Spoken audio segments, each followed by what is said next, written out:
Dia, boa tarde, boa noite a vocês que nos acompanham de diferentes partes do mundo. Antes de iniciarmos, gostaria de avisar que esta sessão será realizada em inglês e português com serviços de interpretação simultânea disponíveis. Para aqueles que compreendem tanto em inglês quanto em português, sugerimos que escolham um link com a opção idioma original. Por favor, escolham a opção de idioma de sua preferência nesse canal. Sejam bem-vindas e bem-vindos ao primeiro webinário da nossa série sobre transformação digital na era da inteligência artificial, empoderando as pequenas e médias empresas dos BRICS para um futuro competitivo. Meu nome é Caroline Davo e tenho a honra de ser a mestre de cerimônias deste evento. Este webinário é organizado no âmbito da Presidência Brasileira dos BRICS 2025, como uma das entregas do Grupo de Trabalho de Pequenas e Médias Empresas do Partir BRICS, com o objetivo de fomentar o diálogo estratégico sobre como a inteligência artificial e as tecnologias digitais podem fortalecer as micro, pequenas e médias empresas nos países dos BRICS. No final de cada painel, haverá um tempo para perguntas e respostas com os palestrantes. Fique à vontade para compartilhar suas ideias e perguntas, tanto em inglês quanto em português, por meio do chat ao longo do evento. Agora, para dar início oficialmente ao evento, passaremos as palavras de abertura. E ouviremos a senhora Luciana Mancini, chair do Grupo de Trabalho de Pequenas e Médias Empresas dos BRICS, e chefe da Assessoria Especial de Assuntos Internacionais do Ministro do Empreendedorismo, da Microempresa e da Empresa de Pequeno Porte do Brasil, que compartilhará sua visão sobre a importância da transformação digital e da inteligência artificial para as pequenas e médias empresas no contexto dos BRICS. Por favor, senhora Luciana. Muito obrigada. Good morning, good afternoon, good evening to all of you. On behalf of the Ministry of Entrepreneurship and SMEs of Brazil, and as chair of the SME Working Group of the BRICS, I'm honored to welcome all participants from BRICS countries to this inaugural webinar of the series Digital Transformation in the Age of Artificial Intelligence, Empowering SMEs in the BRICS for a Competitive Future. This webinar actually marks the first in a series of events and initiatives organized by the BRICS SME Working Group under the framework of the partner, the Partnership of the New Industrial Revolution of the BRICS. It is a significant milestone in our collective efforts to foster digital transformation and enhance the competitiveness of SMEs across BRICS economies. First of all, I would like to extend my sincere gratitude to all our partners, particularly SEBRAE, the Brazilian Service for Support to Micro and Small Enterprises, and NIC.br, CETIC.br, the Brazilian Network Information Center and its regional center for studies on the development of the information society, whose support has been instrumental in making this webinar series possible. Their contributions will also be reflected in the publication that will emerge from these discussions, providing key insights and recommendations to the presented and to be presented to the BRICS ministers. I would also like to thank the participation of experts from BRICS countries and partner international organizations. Well, this is the first time the SME Working Group is convening since its establishment in last year, 2024, under the Russian presidency, which preceded the current Brazilian presidency. Moreover, this meeting marks the first expanded activity of the working group, now including, beyond the original BRICS members, Brazil, Russia, India, China, and South Africa, 6 newly joined nations: Indonesia, the United Arab Emirates, Saudi Arabia, Egypt, Ethiopia, and Iran. At the first meeting of BRICS Sherpas under Brazil's presidency, President Lula outlined the strategic priorities of BRICS leadership, emphasizing artificial intelligence, AI, as a key area of focus. He highlighted that the Brazilian presidency will seek to enhance intra-BRICS dialogue and cooperation to promote a development-oriented, inclusive, and sustainable approach to AI to reduce inequalities and empower our citizens. The Brazilian president also highlighted that nowadays there is no economic development without AI. Any attempt at economic development today relies to a great extent on artificial intelligence. We cannot allow the unequal distribution of this technology to leave the global south on the sidelines. Distributing the benefits of the digital revolution is a shared responsibility. While AI presents extraordinary opportunities, it also brings ethical, social, and economic challenges. In this context, today's discussion will address the specific challenges and opportunities AI presents for SMEs. How can AI drive productivity, innovation, and competitive advantage for SMEs in the BRICS? What are the most effective ways for SMEs to adopt AI-driven solutions to enhance efficiency? How can we foster digital competencies to enable successful AI adoption among BRICS SMEs? What are the main challenges in developing AI skills for SMEs across BRICS nations? SMEs are the backbone of BRICS economies, playing a crucial role in job creation, in economic growth, in social inclusion. According to the World Bank, SMEs represent approximately 90% of the formal businesses worldwide and contribute to around 50% of global employment, a pattern absolutely reflected across BRICS nations. Their ability to innovate and integrate into global value chains is essential for sustained economic progress. The Brazilian BRICS presidency is committed to advancing AI and digital technologies and as transformative tools for SMEs. By leveraging AI-driven solutions, we aim to tackle key challenges such as limited market access, operational inefficiencies, and resources constraints. This initiative then prioritizes AI development, deployment, and adoption to enhance SMEs' productivity and competitiveness, capacity building programs, and knowledge sharing platforms to empower SMEs in digital transformation, strengthening cross-border partnerships to facilitate SMEs' inclusion in BRICS and global markets. Ultimately, the success of digital transformation for SMEs will depend on robust digital governance and international cooperation. Policymakers must work towards harmonizing regulations to create an inclusive digital ecosystem, encouraging fair competition in AI-driven markets, equipping SMEs with AI-based skills to ensure they remain competitive in an evolving global economy.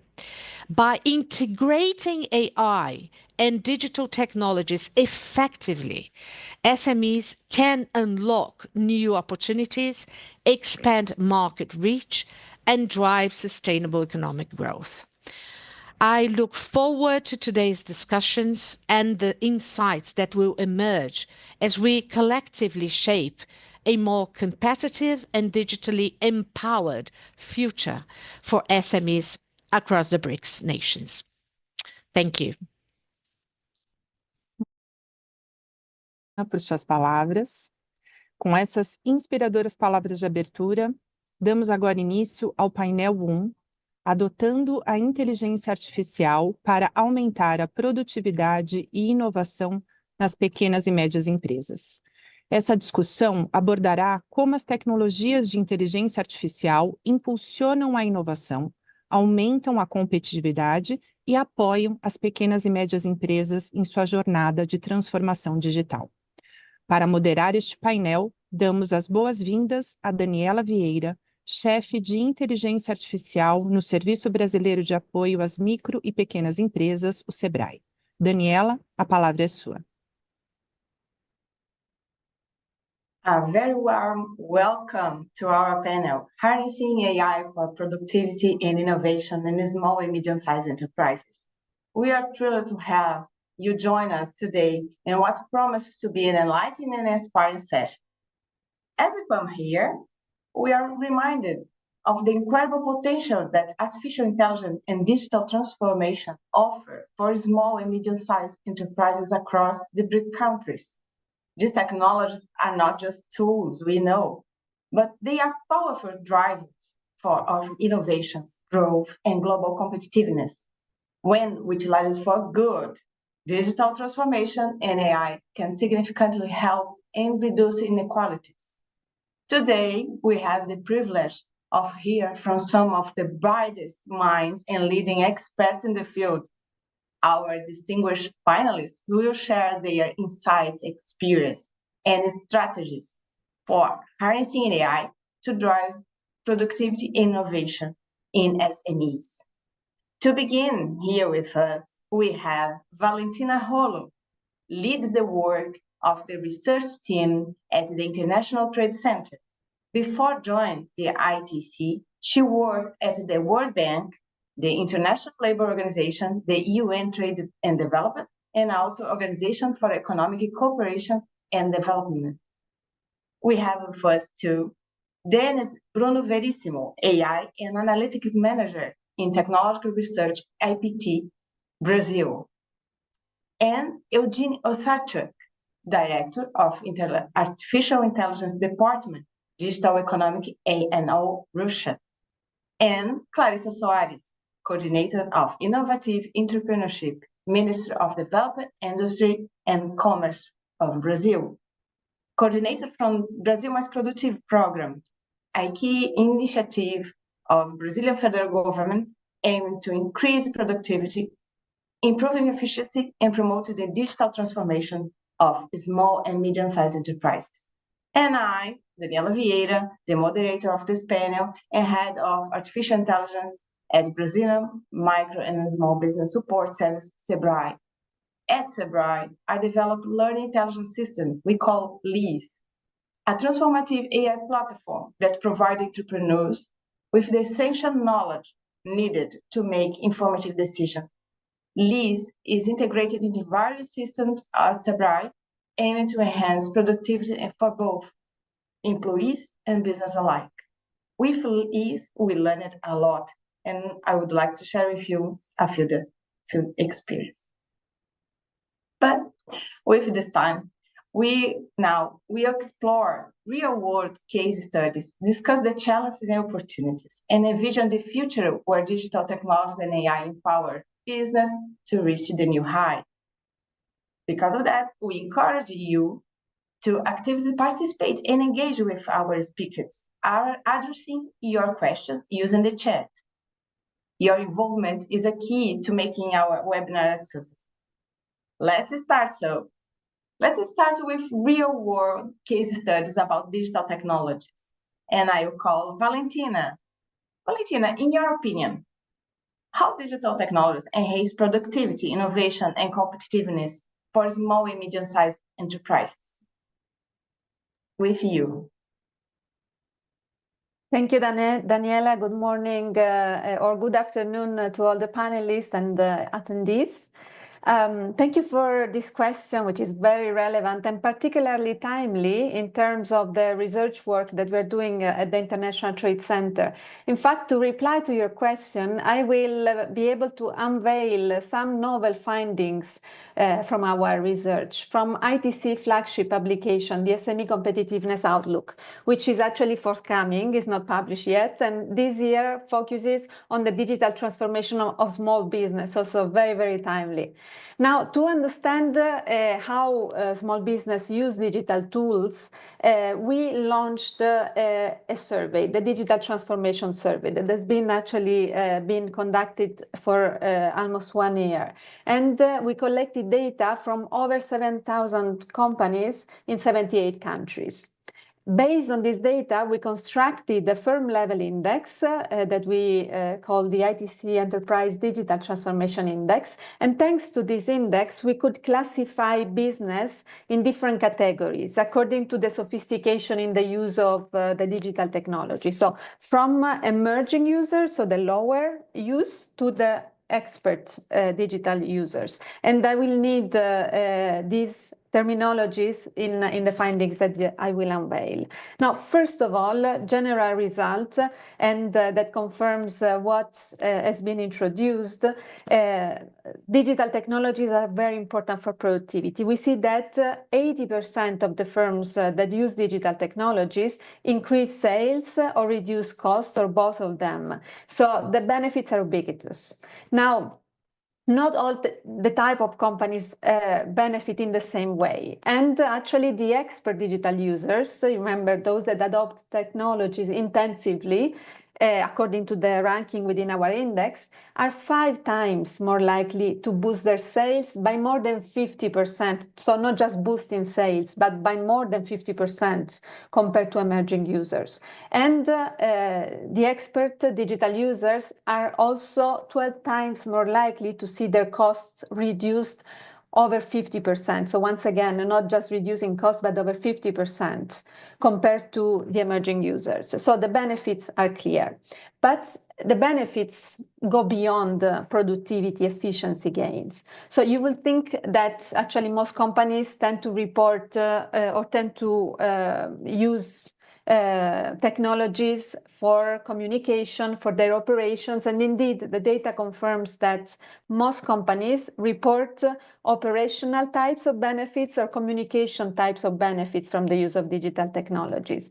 But 3 out of 4 expert users, so not all expert users in particular, so 75%, reported also transformative benefits, which is what actually brings digital transformation, right? And this means that they saw the increase in product quality, they saw more innovation, and this is clearly related to the use of cutting-edge digital technology, so AI, cloud computing, blockchain, 3D printing. Now, whether companies adopt cutting-edge digital technologies or become expert users depends on 2 key factors. First of all, their needs. Different companies have different needs, and we have seen this in the data, especially according to the industry, the sector they're in. Just think about services and agriculture. They have very different needs, and so they will adopt in different ways. But what I will want to focus on is the environment in which they operate.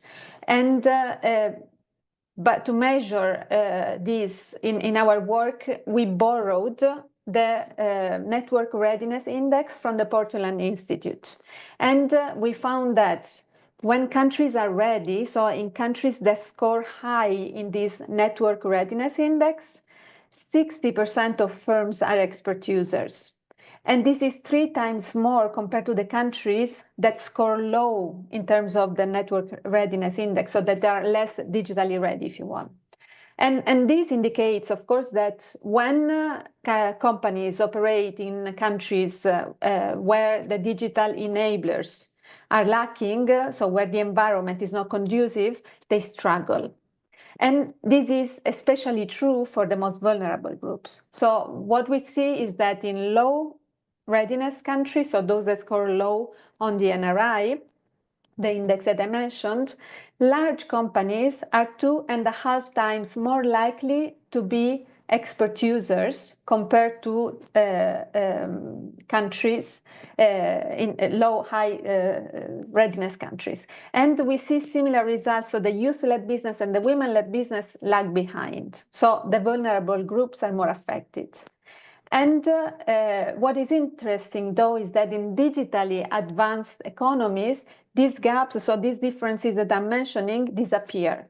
So the gaps only apply to the environments that are not conducive. So this tells us two things. Business size, leadership, these characteristics matter, but only when the digital environment is weak, is lacking. And second, that since this wave of advancement of digital technology is spreading faster than ever, and the new digital technologies are advancing very, very fast and developing and changing very rapidly, it is possible that these gaps that we observe could widen also fast unless some action is taken by governments. And to ensure that the digital transformation benefits all the businesses, not just a few, not just the big ones, action is needed at different levels. And the government is an important part of the solution because it plays a key role in fostering a conducive environment for digital transformation. And we have seen in the data, and the data that I've mentioned before shows that the digital transformation of companies clearly happens when countries are digitally ready. So they must ensure the provision of three key enablers, and we identify three through the literature and through the data, and these are really digital infrastructure, skills development, and a supportive regulatory framework. So infrastructure, skills, regulations. Now, these three key enablers are critical, and we see in our data that actually in countries where these enablers are in place, the share of companies that are expert users within the population of the companies that we have interviewed is much higher, often actually more than twice the share observed in countries that score low in these areas in the Network Readiness Index. So these are the three key enablers, but while actions at the national level are of essence, so are fundamental, we know that companies do not wait. They don't wait for things to change. They need to operate on a day-to-day, and they cannot wait for the environment to improve. So they take action on their side, and they can take actually actions also to make up, at least in part, for what the environment lacks. And our data shows that even in less digitally ready economies, some companies, some also small business manage to do well. They manage to thrive. So we try to see what do they do differently.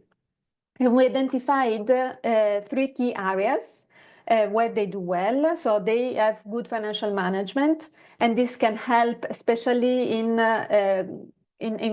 context where the infrastructure is lacking, both in terms of connectivity or the devices, and hence the costs are higher. Secondly, these successful companies are able to identify and train staff. And this is very important to assist firms in finding or upgrading the talent, so training, especially in those labor markets in which the skills are not plentiful or the specific knowledge is not plentiful. And third, these companies engage with business support organizations. So think about chambers of commerce, sector associations. And these, we see that it's very important to help them navigate the regulatory complexities that are sometimes not very clear for all the business.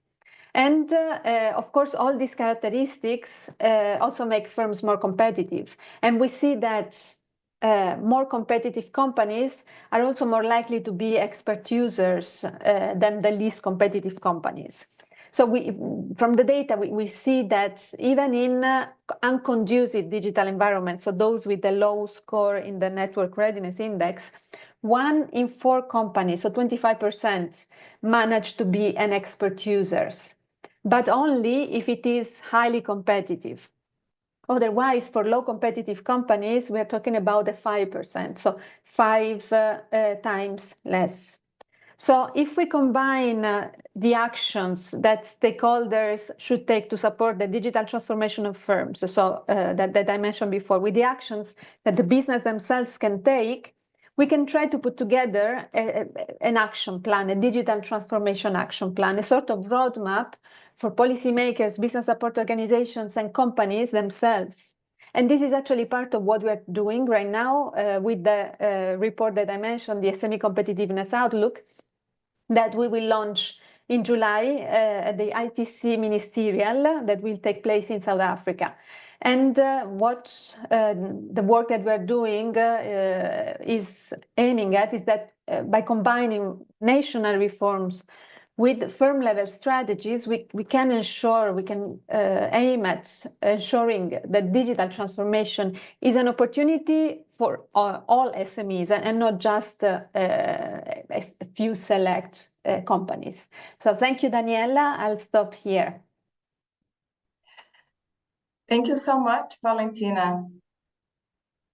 Thank you so much, Valentina. The study proved by numbers that the benefits of technology, but this doesn't mean that we are in an easy path. And we should conjugate, of course, the complex chain in benefit of the SMEs. And government, it's an important pillar for this equation. And because of that, I call Clarissa, that works in the ministry. I asked her, in your view, how is the Brazilian government contributing to the adoption of AI by SMEs? With you, Clarissa. Thank you, Daniela. Good morning, panelists and our audience. First of all, I will share a presentation with you. It will take a second.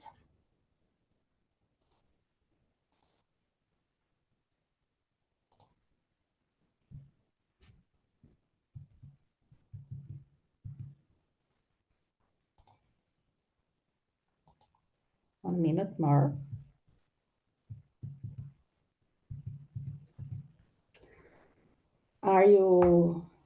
Can you see the presentation, Daniela? Please tell me. Yes, can do. Thank you very much. It's a good question, but first and foremost, it's necessary to point that despite SMEs are represent almost 19% of Brazilian private companies, almost 90%. And only 66% of them are still in the early stage of digitalizations. High costs, process complexity, and a lack of skilled labor, especially in AI and technology, are key factors contributing to this low adoption rate. And because that, the Brazilian government has been implementing measures not only to foster AI adoption, but also as a part of a broader plan to incorporate Industry 4.0 technologies. In this context, the Nova Indústria Brasil policy was introduced as a systemic and long-term strategy structured around missions aimed at achieving relevant social objectives, such as digital transformation of industry to increase productivity, which is part of Mission 4. So Mission 4 established two interconnected goals: digitally transforming 25 of Brazilian industrial companies by 2026 and 50% by 2033, while promoting adoption of at least three of the following technologies: cloud services, big data, service robots, IoT, and AI. Another initiative of Brazilian government is Brasil Mais Produtivo, a program that's part of Mission 4 of Nova Indústria Brasil. This program seeks to increase productivity by promoting best production and management practice among Brazilian SMEs, supporting digital transformation and fostering the development of the new technologies in the country. To drive digital transformation, Brasil Mais Produtivo offers two opportunities through Smart Factory and digital transformation consulting.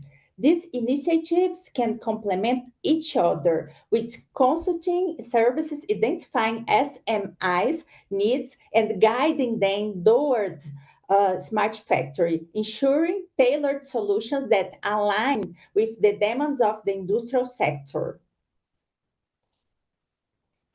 The Smart Factory seeks to develop and evaluate Industry 4.0 solutions, improve industrial productivity, validate innovations in real-world environments, reduce costs and technological risks, expand access to affordable solutions, and stimulate demand for innovation. All of these initiatives tailored to the realities of SMEs. In this modality, there is a selection of projects for the development of innovative digital technologies by national companies, with 70% of the project funding provided by the program.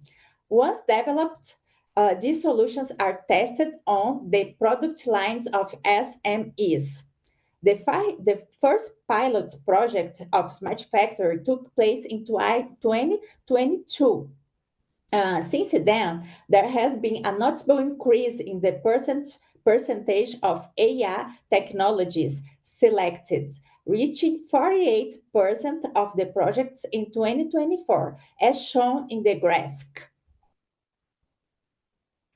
Finally, the Digital Transformation Plans offers consultancy services for diagnosis and maturity assessments using the Siri tool, as well as the development of the Digital Transformation Plan, which can be used as a fast track to obtain financing from partner agencies for the acquisition of technology, identifying the Digital Transformation Plan. To find out more, visit the Brasil Mais Produtivo website, brasilmaisprodutivo.mdic.gov.br. Thank you very much. Clarice, I'm sure that is a vast field and you compacted the content in 10 minutes. Of course, there's much more to present, and I think that a lot of people may be curious about this content. But we can acknowledge that the difficulties implementing real-world case studies often lies in the strategic plan required. A well-defined strategy is essential to navigate the complexity of digital transformation and ensure that these initiatives align with the overall goals on the organization. And talk about the strategy for scale AI adoption, we know that just a few companies achieved success in scale AI. So I would like to know from Eugene, what is the Russia's strategies for accelerating the adoption of AI technologies?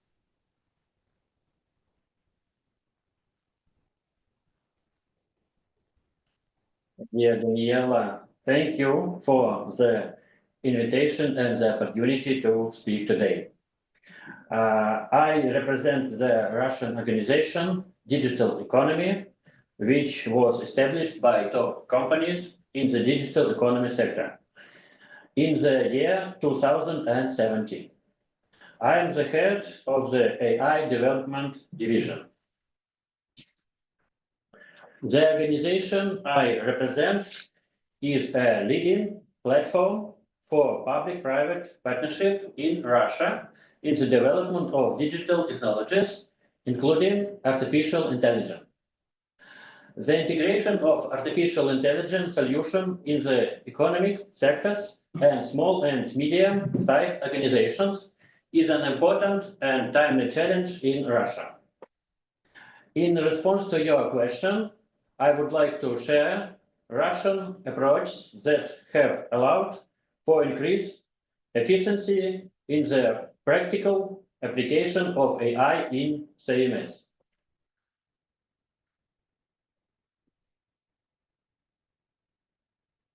Just a minute.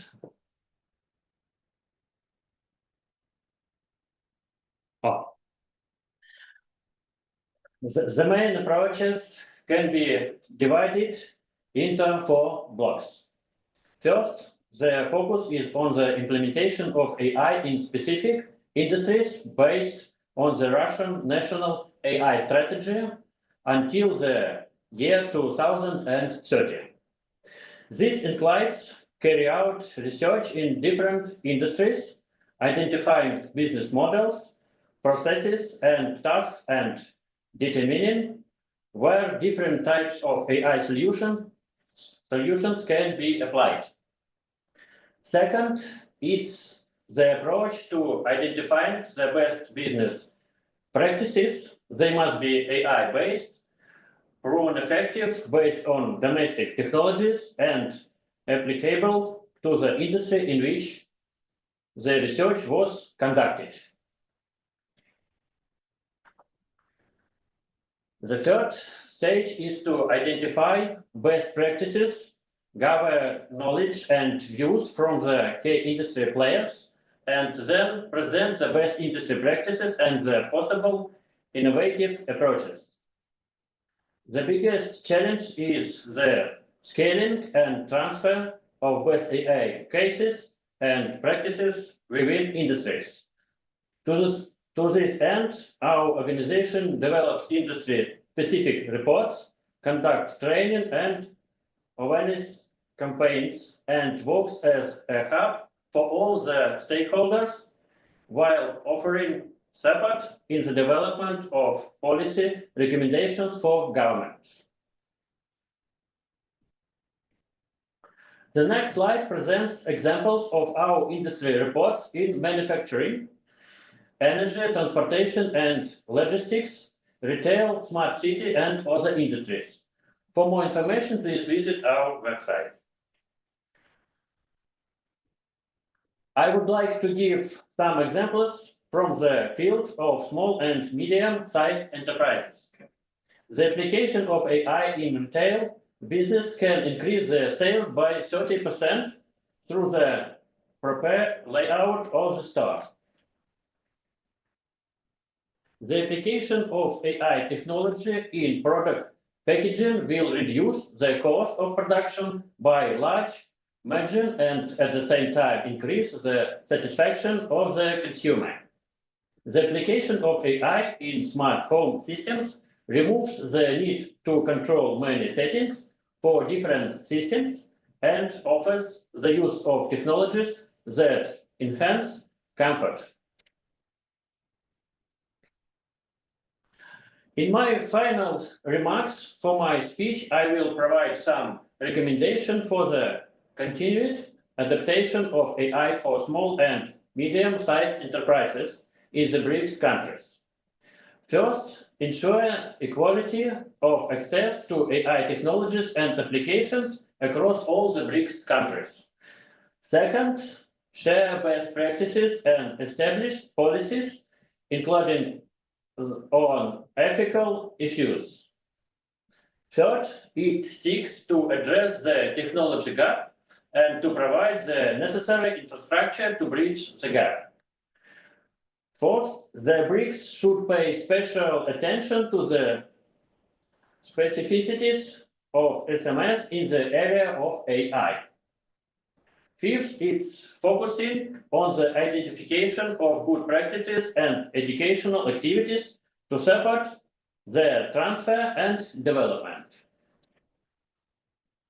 Our organization, Digital Economy, would be glad to participate in projects aimed at the implementation of AI in small and medium businesses in the BRICS countries. Thank you for your attention. I appreciate Eugene, and I like the comment that you did that AI adoption depends on collaboration. And we know that SMEs can reduce their costs and work with innovation, productivity, we know all of this, but they are facing difficulties in the adoption of AI. And I understand that we, as participants of this movement, we can lead in terms to give the path for collaboration, for explain or disseminate the knowledge, and closely linked to the development of efficiency strategies is the global competitiveness. Because when we are talking about the technology, this kind of technology, we should look beyond. And one of their roles is collaboration and strategy.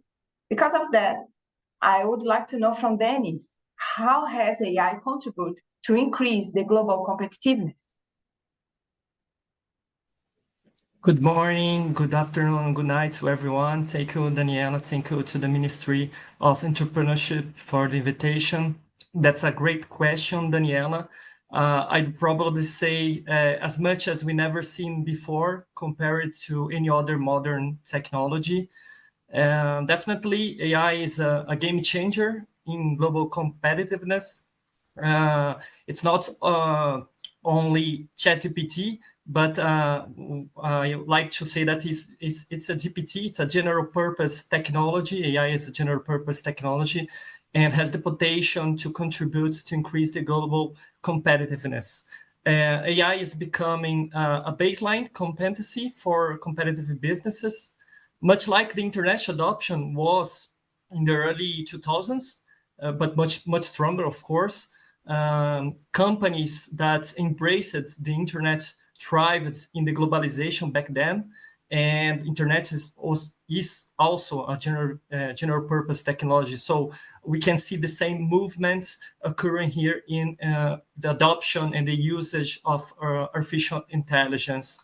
So just to understand the big picture, as you said, some studies point out that AI could contribute to up to $15.7 trillion to the global economy by the year 2030, which means a 14% raise in the world GDP. It's much like bringing China and India together with their GDP. It's much higher than that, just to see the potential. And much of that also goes to productivity, when some studies that stands that $6.6 trillion is expected to boost the productivity in the global economy. As Valentina talked about productivity, McKinsey recently published a report that was, I guess, last year, 2024, that states that Gen AI, generative AI alone, could raise global labor productivity by 0.1 to 0.6 percentage points annually through 2040. But it has the potential, of course, to be much higher, given a structured implementation, application of these new technologies. We've seen experienced the impact of it in the last 2 years. ChatGPT came back in 2022, and in these last 2 years, we've seen the boost of many other generative technologies, video, audio, text, images. So it's much expected that the Gen AI can bring the productivity to a new level. And the impact of all these AI tools has been transforming businesses' competitiveness. AI systems generated new opportunities, not only for existing markets, but also created new markets and new players, which in turn lead to an increase in economic activity and the overall level of well-being of the national economy. And also, these AI tools promoted formation of new business models, for example, higher level of personalization and customization. So these are very good opportunities for SMEs, of course. They can go to these markets, they can go to these new business models and try to develop. And as a result, companies in general, not only SMEs, that successfully integrates AI into their operations often see improvements in efficiency, cost savings, better decision making, as the other panelists pointed out. and of course, faster innovation. So the AI first is becoming a core strategy of the companies, and I guess the SMEs have to look into to this way also. We have to develop the strategies of our companies based on data-driven. The AI skilled force is a very good and important topic to bring to this discussion that has impact in global economy, of course, and also building an AI ecosystem inside these companies. It's very also important. From a global perspective, AI has been shifting the competitivity of the balance of competitivity between regions. First of all, this global talent race, we're seeing this high competitive environments in which nations and companies are trying to attract the best AI professionals to work on national priorities, to work on the technologies and the implementations that will lead and leverage the increasing of adoption and development of the countries. Second of all, businesses in countries that were early adopters of AI gained, of course, a head start in new AI-driven business models. So this leads to a kind of a monopolistic behaviors that we have been seeing in some countries, but also brings up some opportunities to the governments, and especially for BRICS, as other panelists have said, as Clarice said, to develop their infrastructure, to develop skills, to create policies that can attract AI investments. Many governments are therefore actively supporting businesses' AI adoption through incentives and national AI strategies here in Brazil. You can mention the recent published Brazilian Artificial Intelligence Plan. Eugenie pointed out that Russia started this strategy in 2017. So that's what we are expecting from the movement to the global economy to increase the competitiveness of these countries, especially the BRICS countries. So just to conclude, AI is shaping global businesses, competitiveness by determining who can innovate faster and thus who can operate more efficiently in this modern and digital economy. Thank you.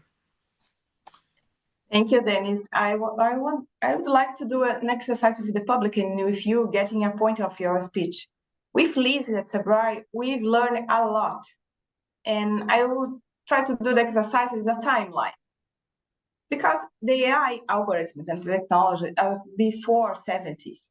We have basic algorithms created in 40s, 50s.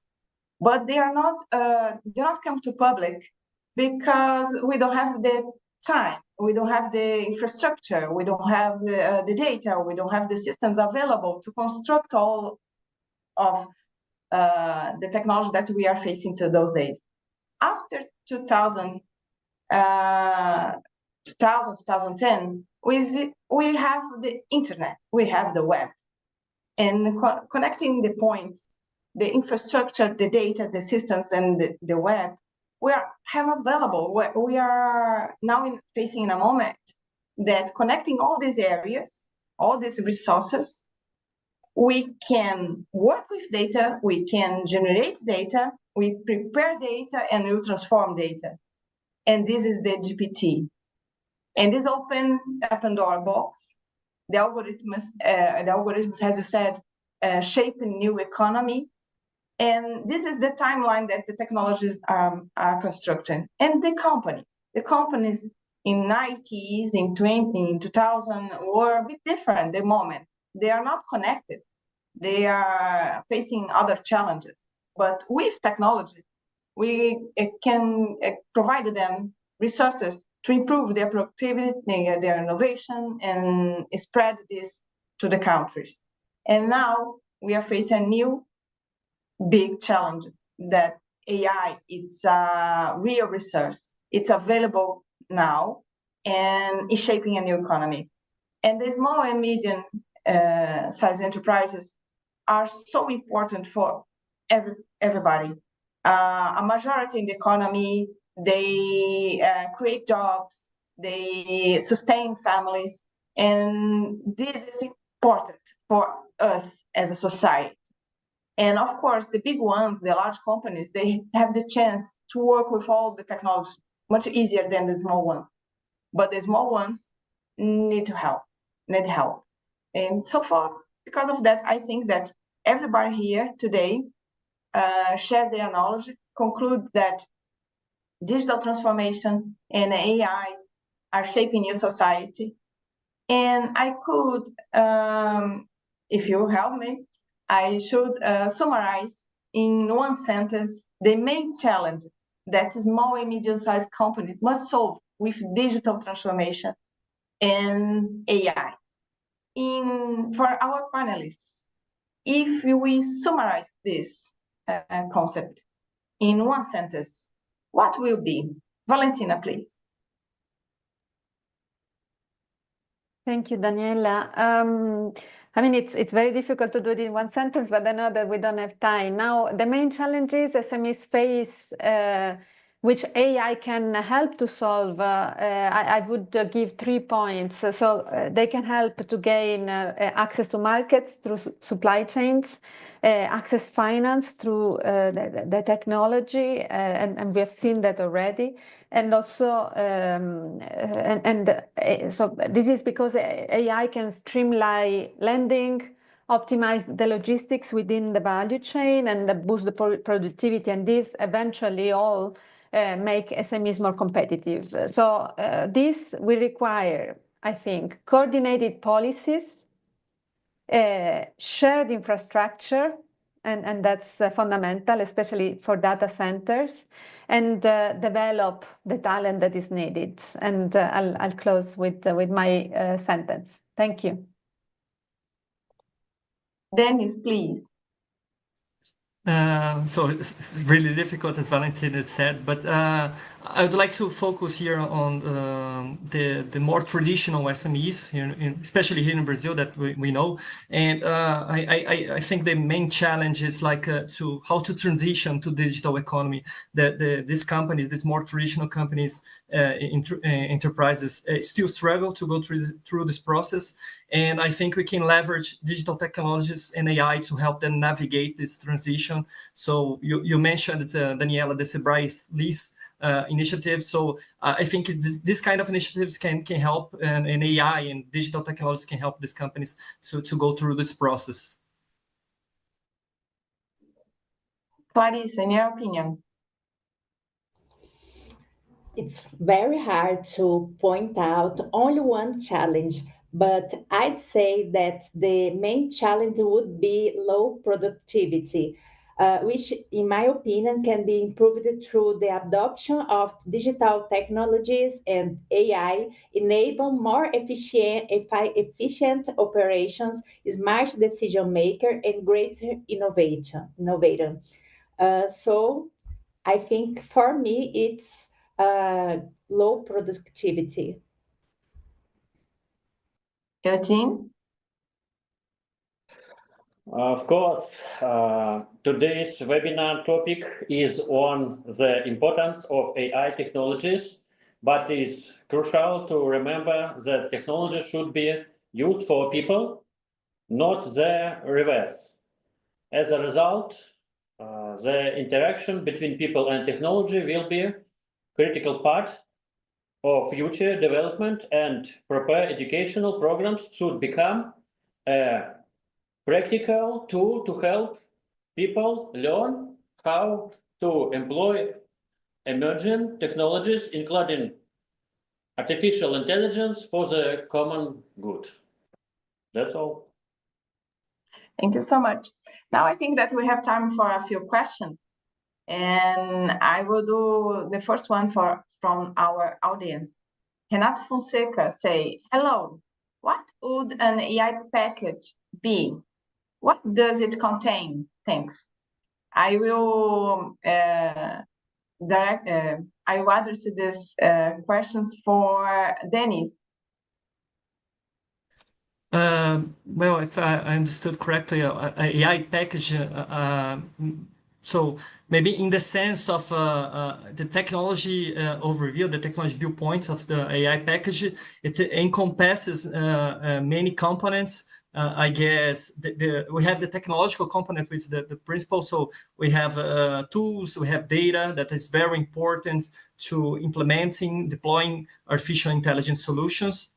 We have in the AI package more in the social and the professional way of seeing it. We have some like skills, so skills necessary to not only developing and deploying artificial intelligence solutions, but also to work with the solutions. Like artificial intelligence is a great technology to augment the human worker. So in this AI package that we can say, you can say that it's important to have the specific skills, the professional skills to work with AI.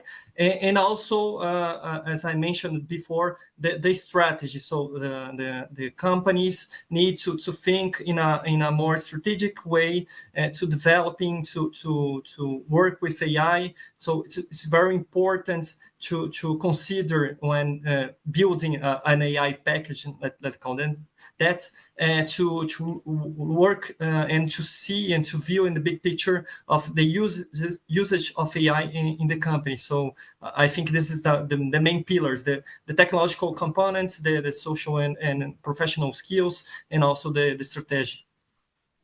It's a tricky question, right? And I will add 2 ingredients for this package: love and ethics. Because AI is a technology and was created to do a specific things. Even if we do a lot of things, AI is created to do specific things, like GPT. GPT doesn't wash your dishes. GPT do what they program to do. But we are human. We were born to do incredible things. And in the package of AI, I will put work with love and ethics, because with everybody that you do with love and ethics, we will be prosperity. So my 2 ingredients. Of course, Daniela. I guess the ethics and transparency and the ethical usage of AI is a really important one. Yeah. Another question is from Leonardo Melo. He asked, SMEs face resources constraints. How can we provide basic connectivity conditions and, at the same time, AI infrastructure to create a right conditions for technology adoption? And our panelists, he didn't address someone, so I open for the answers. We challenge this question, no? Daniela, I can get started. Yes, please. I mean, this is, I think I could go on for hours on this, but there are different measures to reduce. So first of all, the costs of connectivity has to be reduced. And in order to reduce the cost of connectivity, it is important to increase the competition in the market. In some cases, it's really an infrastructure problem. In some areas of the world, even within highly connected countries, there can be remote regions where even electricity is not available. And there are actually solutions, off-grid solutions to connect companies. I would highlight as well public-private partnerships. There are actually large companies, multinational corporations already supporting small businesses or the youth to better connect, so providing better rates. So actually I can continue to talk, but there are a lot of solutions available. Some of them are already taking place in some countries, and maybe could be inspiring other countries to adopt them. But the solutions are there. Of course, governments need to work more together and work more with the companies to understand what the needs are and actually understand what solutions are better applicable to their own context. But the two key sides, I would say, are infrastructure, so investing in the infrastructure and accompanying it with the regulatory framework for the investment in infrastructure to be easier. And the support to the business requires public-private partnerships, no doubt. Thank you. Thank you so much, Valentina. I will address one question for Clarissa. How can policymakers support SMEs in navigating the complexities of digital transformation and AI adoption? And policymakers has an important role, and they can support SMEs by providing target funding, creating accessible training programs, and fostering a supportive regulatory environment. It includes offering incentives for innovation, facilitating partnerships between SMEs and technology providers, and ensuring that SMEs have access to the necessary infrastructure and expertise to implement AI and digital solutions effectively. That's it. Thank you, Clarissa. I think that we have time for one more. So, Eugene, in what ways can collaboration between SMEs and large organizations enhance the success implementation of digital technologies? Thank you. I will illustrate this with 3 examples.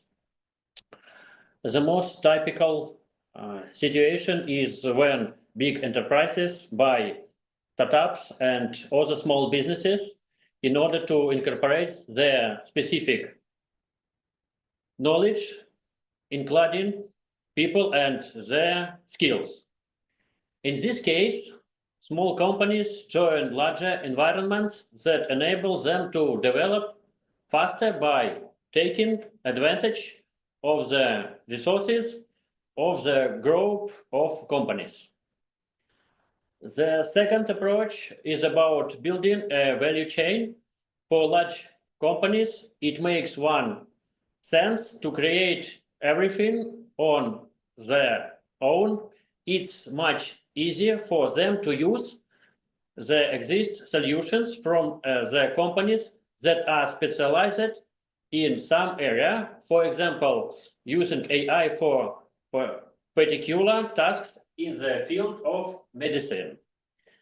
And the third aspect, since new technologies are inseparable from new risks, in the case of small companies, the losses will be less critical, and therefore the division of risk between large and small and medium-sized enterprises seems natural.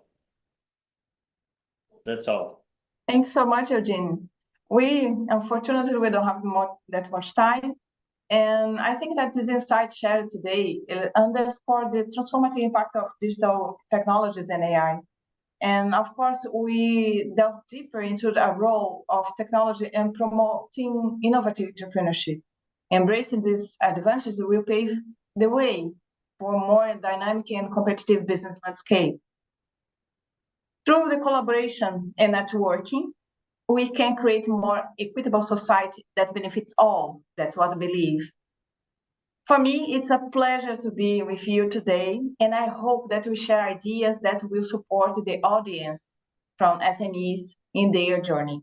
Thank you so much for the opportunity. Thank you.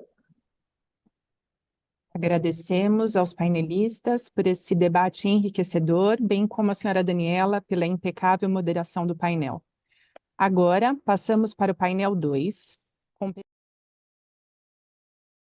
construindo capacidades para a integração da inteligência artificial, onde será discutido como as pequenas e médias empresas podem desenvolver as competências necessárias para implementar a inteligência artificial de forma eficaz. Lembramos que ao final do painel haverá um tempo para perguntas e respostas com os palestrantes. Vocês podem enviar as perguntas tanto em inglês quanto em português pelo chat. Convido agora nosso moderador para essa sessão, Sr. Alexandre Barbosa, gerente do Centro Regional de Estudos para o Desenvolvimento da Sociedade da Informação, CETIC-BR, do NIC-BR, para apresentar os painelistas e conduzir a discussão. Alexandre, a palavra é sua.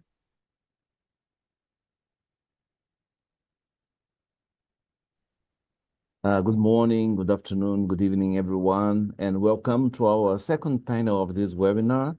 It is a great pleasure to be here with you today. My name is Alexandre Barbosa from CETIC.br, a division at the Brazilian Network Information Center. And it is a real pleasure to have all of you here today as we discuss the importance of the development of digital skills as a key driver and enabler of digital transformation for SMEs. I think that the first panel was really very insightful with very interesting ideas.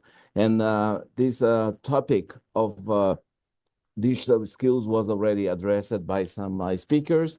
And we all know that digital technologies are transforming SMEs, enabling them to innovate, to increase efficiency, and access new market, as was already highlighted by many of the previous speakers. And in my opinion, these emerging technologies are no longer just a tool for larger corporations. They are essential and critical also for SMEs to remain competitive and grow sustainably in a sustainable way. If you take, for instance, AI-powered solutions and digital platforms, they allow SMEs to streamline processes, to foster innovation, and expand beyond traditional boundaries. So to fully leverage these opportunities, SMEs, in my opinion, need a digitally skilled workforce. We have to develop digital skills so that we can really face these new challenges.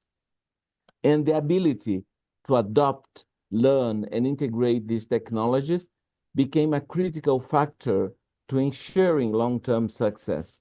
Without strong digital skills, SMEs really risk falling behind in a rapidly evolving global economy. And as these technologies, and especially AI, continue to reshape industries, bridging the digital skills gap is no longer a choice. It is a strategic necessity for SMEs to thrive. And today we have an outstanding panel of experts who will share insights into how BRICS countries are preparing their workforce for the AI era, including the role of education and professional training as the key challenge SMEs must overcome in this digital transition. And I'd like to encourage you to actively participate, ask questions, and engage in this important conversation. So with that, let's begin. And I would like to introduce our group of experts. First, we have Mr. and Professor Bashir Hamad Shrada from the Commonwealth Educational Media Center for Asia. He's the director in this organization, and Commonwealth of Learning in New Delhi, India. We have Celso Camilo, co-founder of Artificial Intelligence Center of Excellence at Federal University of Goiás here in Brazil. We have two speakers from two very knowledgeable international organizations. Juan Ivan Martin, a skilled digitalization specialist from ILO, International Labour Organization, UN agency. Then we have Ana Paula Nishio, Chief of Digital Transformation and Artificial Intelligence from the UN Industrial Development Organization, UNIDO. And finally, Robert Valsiliev, Head of AI Laboratory and the Vice President of AI Laboratories Association. So without further ado, let me start with Mr. Bashir Hamad Shrada. And I would like to ask you to take the floor, and maybe if you could address and share your insights on how can education and professional training support the digital transformation in the context of SMEs. So you have the floor for 8 minutes. Thank you, Mr. Alexandra Barbaros, for this opportunity to speak in this panel. And many thanks to Ms. Luciania Mancini, the special advisor to the minister there, and Fernando Vasconcelos for the support extended. We had an excellent panel earlier, moderated by Daniela. The question you posed, Mr. Alexandra, was how education and professional training could support the digital transformation of SMEs. The simple answer could be yes, but the bigger question is how. How is this going to happen, and what are the underlying questions there? Now, in this regard, I need to mention that we need to understand this concept called SME, because SMEs are largely understood in very many geographies as small and medium enterprises. But in BRICS, this is a bit different. I think largely in Brazil and India, the SME concept is more about micro and mini businesses and also family owned and single account businesses, what we call. So sometimes this could be only one person who is owning the business, but being in the micro business. About 85 to 90% of the workforce is in the mini and micro businesses, family-owned businesses, and the single account holder businesses. And they contribute to almost 50% of the national economy of each of these nations. So in this context, we need to understand what are the constraints facing them and what are the challenges that face these people in order to adopt to the digital solutions. First, we know that there are budgetary constraints. They find it difficult to invest in digital technologies. There are lack of skills, digital skills in particular, in terms of using digital solutions. There are cybersecurity concerns. They don't know how to avert risk, and they are unaware of how to protect their sensitive data. There is also some resistance to change within these SMEs, the so-called SMEs in the BRIC context, but they are equally now vulnerable by the introduction of AI, particularly Gen AI. But that said, the benefits are very well known. When it comes to adoption of digital technologies, they can increase efficiency, expand their market reach, they can improve their customer experience, they can take data-driven decisions, and so on. And now with regard to AI, they can also exploit AI for their benefits. In all these areas, they can enhance their operational efficiency. They can streamline the repetitive tasks that they are having to do. They can look into inventory management, accounting, customer service, and so on. They can do predictive maintenance. They can improve their customer experience and provide them kind of virtual bots and virtual assistants, provide 24/7 service, customer support to them. They can do personalized marketing. They can do customer sentiment analysis. They can do data-driven decision taking with regard to further, thinking about market trend and accordingly producing, goods and services. All these are very well known, including the idea of fraud detection and so on. But what is actually happening is, unfortunately, there's not much happening at the SME space.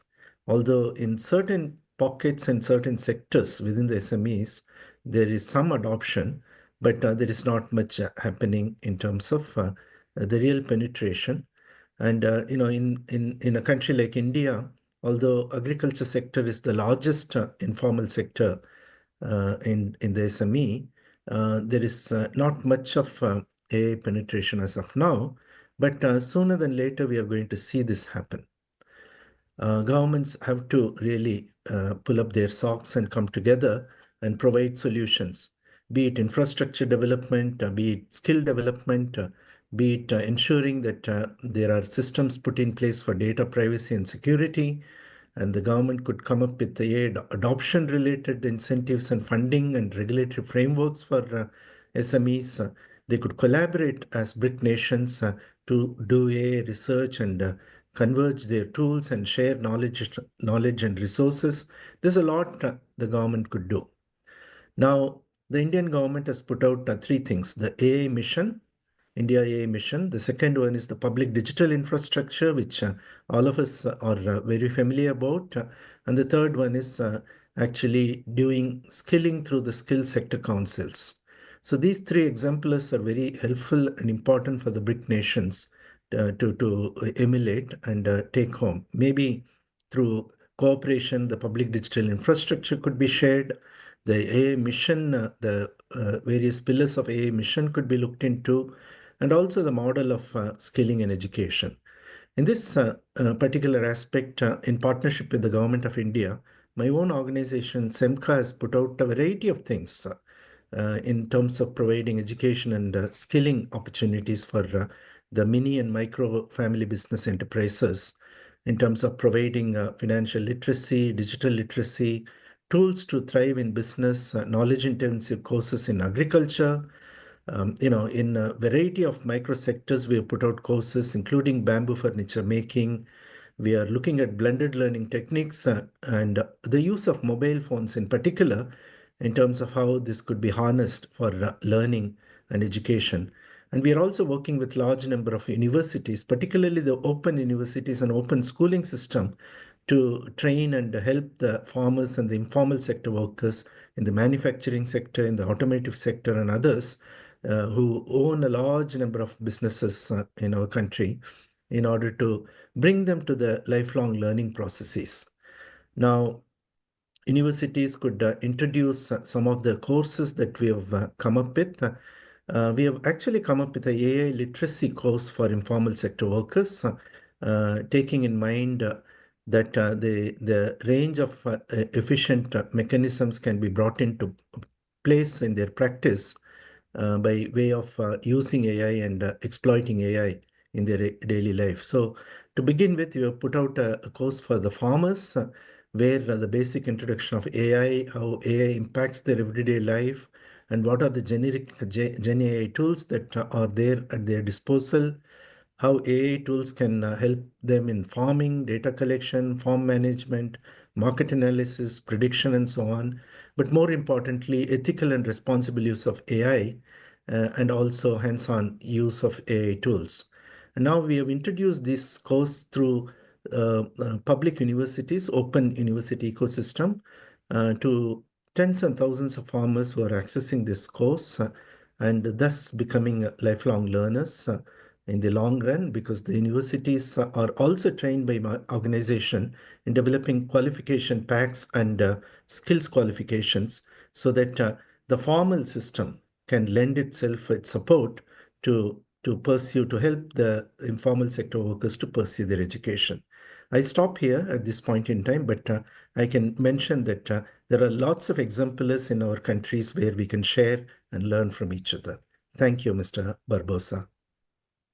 Thank you very much for keeping the time. And I think that you have highlighted very important aspects, because I think that not only in India, but also countries like Brazil, we have sectors such as agriculture, which is really very important. And of course, as you said, we have available a wide range of digital solutions, but the adoption of these solutions remain great challenge for India, and I would say for most BRICS countries.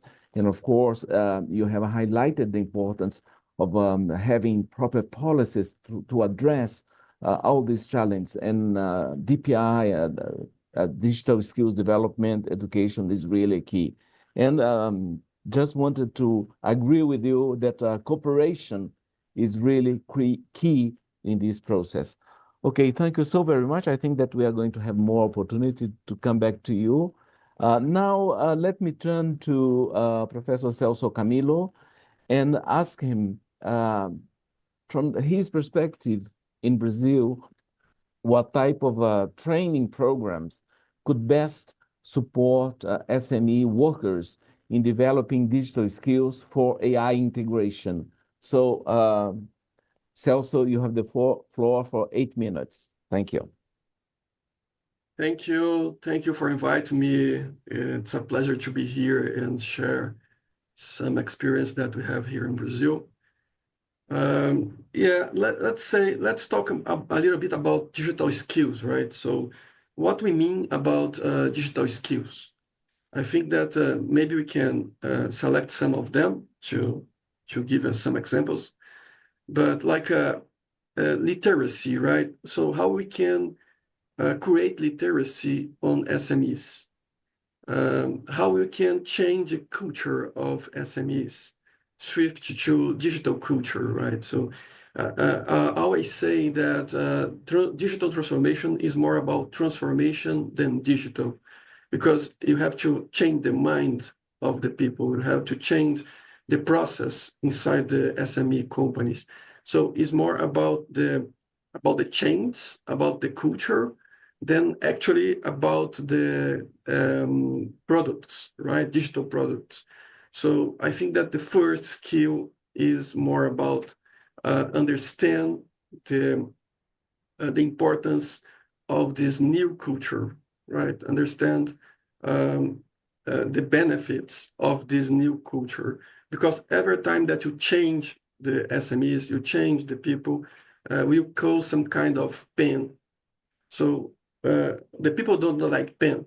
So how we can show them that is better for them in the future, that they have gain, they have a return in the future with this kind of immediate pain, the present pain, right? So change the culture is not easy, but I think it's the first and most important point when we talk about skills, right? The second one is more about technical basic knowledge. What I mean about that, and show the people the concepts of cloud computing, of AI, of e-commerce, of cybersecurity. Most of them, they do not know the real concepts of that products, right, of that technologies. So how they can use it if they don't know about it, right? So that's important point, the basic knowledge for this kind of concepts. Third one is more to how to use it. So create some package, some products, some softwares that they can use very quickly, they can use very easy. So it's the most important point for they transform their process, right? But of course, I can talk more about another skills, like apply for digital marketing, like e-commerce, like social media management, right?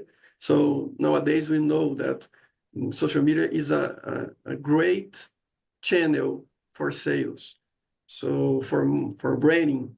So it's important for them to understand how to do it, and also how to do it automatically, because like my colleagues that talked before, most of these SME companies just have 1, 4, 5 people inside the company. So it's a lot of work to do and few people to do, right? So how we can automate this process, a special sales process, customer experience process. So how we can help them to automate those processes and to be more competitiveness in the market, right? So digital marketing and commerce, I can say also cybersecurity, data protection, let's say about compliance with LGPD in Brazil or GDPR in other countries. So how they can understand the privacy regulation and how they can comply with this privacy regulation, right? And also how they can protect their data, strong passwords, multi-factor authentication, and so on and so forth. So that's a great point, right? The last one that I can mention is the AI and automation. So we have a lot of tools to use this kind of process, right? So, and what we can do here in Brazil, we are doing at the UFG, we have some education process here. We have 5 undergraduate degrees here: computer science, information systems, software engineering, AI. We have the first AI undergraduate program in Brazil, right? So we have this year is the second class is graduating. So we have many people that's graduating in AI, undergraduate program. We have also many specializations, masters, and doctoral programs. So we can also training C-level for SMEs, business owners for SMEs, and workers for SMEs. But I would like to highlight one program that we have here that we call Easy AI. It's a methodology that we can apply for SMEs that start with the assessment, a kind of reading index. We can classify them in unaware, aware, ready, or experts, and try to do a process like a step-by-step implementation. From understand the needs of them, it's very important. Sometimes they don't know the needs, the real needs, right? So we help them to understand the real needs and create a bridge between these needs and the AI package, right? So some products that we call as package, and we try to bridge, understand the needs, what kind of package they can implement, they can use it, right? So we have to understand, finish my talk, we have to understand that most of SMEs that have low digital maturity. So we have to get them more close and continuous support. Otherwise, they will lost the process, right? We not can just get that give access of information to them, because access is not the same as practical process. Access to information, you have to help them to change or to switch to implementations, practice inside their company, inside their process. We have here the Center of Excellence that help them to do that. In our centers, we have more than 700 research applying and help more than 60 companies nowadays, just to try then to shift to a more innovative and high performance culture based on our methodology and our packets and programs. So that's the first intervention. And next, Thank you so very much, Professor Celso, giving these real examples on how not only to build capacity, but also raising awareness. And I think that you have highlighted something very important, that having access to technology is not enough. We need to have the proper use and appropriation, and of course, the development of skills.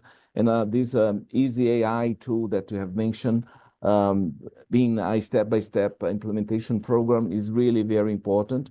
And I think that you highlighted, you mentioned social media as a very important channel for sales in small and micro enterprises. And we see here in Brazil a phenomenon of using WhatsApp for sales. And this is really very important. And you also mentioned the importance of understanding regulation on data privacy and all of this related knowledge around digital economy is really very important. So thank you very much for your intervention. Well, we all know that the relevance and strategic view from international organizations such as UN agencies. We have so many agencies at the United Nations that are so critical for bringing knowledge and bring methodology into the digital economy ecosystems. And we will now hear from the International Labour Organization and also UN Industrial Development Organization, UNIDO, two very important organizations in this context of small and medium enterprises within the BRICS context. And I would like to invite Mr. Juan Ivan Martin and ask you, Ivan, to take the floor and maybe if you can share your views on how does workforce upskilling could really contribute to the success and sustainability of a small and medium enterprise in the digital economy. You have the floor for 8 minutes. Thank you very much. Good morning, good afternoon, everybody. Thank you very much for the invitation to this interesting webinar. Thank you, Mr. Barbosa, for your question. As we heard in the introduction by Ms. Luciana Mancini, we know that SMEs are the backbone of the economy, right? Representing, I think she said 90% of the businesses and more than 50% of the employment, right? So in the face of the rapid digital transformation that we're seeing, how can these enterprises thrive, right? And somehow the answer lies in equipping people with the right digital skills, right? This is not just a technical challenge. It is a strategic imperative that from a competitiveness perspective, resilience, and even from an inclusive growth perspective, governments need to face, right? The impact of the new technologies can either help workers with what we are calling augmentation. So how do we use smartly these new tools to do our job better, faster, etc. But at the same time, it also produces displacement, so destruction of jobs, right? And this means that workers around the world need either to upskill so that they can grab the opportunity, right? Or they need to reskill so that they can find a new job. And this is millions of people around the world which is a gigantic challenge for governments around the world, particularly since we are seeing an acceleration of the technologies, right?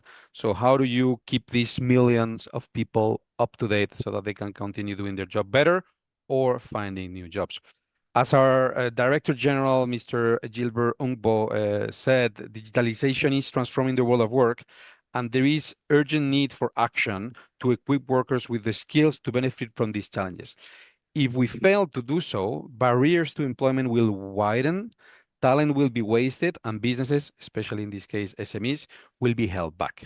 So it's the utmost importance. SMEs have much to gain from the digital economy, so embracing technology helps small businesses break traditional barriers. We've seen, how they can disintermediate, sell their products directly to the end customers.